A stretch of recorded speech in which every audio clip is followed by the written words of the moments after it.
తెలంగాణ రాష్ట్రంలో ప్రముఖ దేవాలయాలు ఒకటి మల్లికార్జున క్షేత్రం. ఈ క్షేత్రంలో ప్రతి సంవత్సరం మార్గశిర మాసం ఆఖరి ఆదివారం నుండి బ్రహ్మోత్సవాలు మొదలవుతాయి. ఈ సంక్రాంతి తర్వాత వచ్చే ఆదివారాన్ని మొదటి వారం అంటారు. ఇదే పట్నం వారం అని కూడా అంటారు. ఈ వారానికి సుమారు 1,00,000 మంది భక్తులు స్వామివారి దర్శనం చేసుకుంటారు. ఈ నిన్నటి నుండి శనివారం స్వామివారి దేవి దర్శనం అనంతరం ఈ ఆదివారం నాడు మొక్కులు చెల్లించుకోవడం, సాయంకాలం కొండపైన ఉన్న ఎల్లమ్మ తల్లి దర్శనం చేసుకొని రేపు ఉదయం హైదరాబాద్ చెందిన యాదవ భక్తులచే నిర్వహించబడే దేవస్థానం ఆధ్వర్యంలో నిర్వహించబడే పెద్దపట్నం కార్యక్రమాన్ని వీక్షించిన తర్వాత ఇక్కడ నుండి వెళ్తారు. మంచిగా అనిపించింది. దర్శనం చాలా బాగైంది. ప్రతి సంవత్సరం వస్తాం మేము ఇలాగే మంచి దర్శనం చేసుకుంటాం. ఈ సంవత్సరం చాలా తొందరగా అయ్యింది.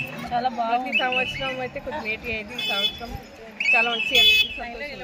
ఎన్నేళ్ళ నుంచి వస్తున్నారు? మేము వచ్చి దగ్గర 10-15 సంవత్సరాలు. మేము యాదవ్స్ కాబట్టి మాకు ఇలా మల్లన్న స్వామి. సో మేము వస్తాం ప్రతి ఏడాది. మా కుటుంబం అందరం కలిసి అందరం కలిసి ఎల్లమ్మ తల్లి దర్శనం. నా పేరు భరత్ కుమార్. హైదరాబాద్లో ఉంటాం. మేము చిన్న ఉన్నోసారి వస్తాం. మీ కొమరేలి మల్లన్న మా ఇంటి దేవుడు. మేము ప్రతి ఏడాది వచ్చి ఆయనకు వడి బియ్యం బోనాలు అన్నీ సమర్పించుకుంటాం. మాకు అనుకున్నట్టు జరుగుతుంది. కాబట్టి ప్రతి ఏటా మేము ప్రతి ఒక్క నెల 45 రోజులు మేము ఆయన గురించి పూజలు చేసుకొని ఆ 45 రోజులు ఎదురు చూసి ఆయన దగ్గరికి వచ్చి బోనాలు వడి బియ్యం అన్నీ సమర్పించుకొని మొక్కు చెల్లించుకుంటాం. అన్ని వసతులు మంచిగా ఉన్నాయి.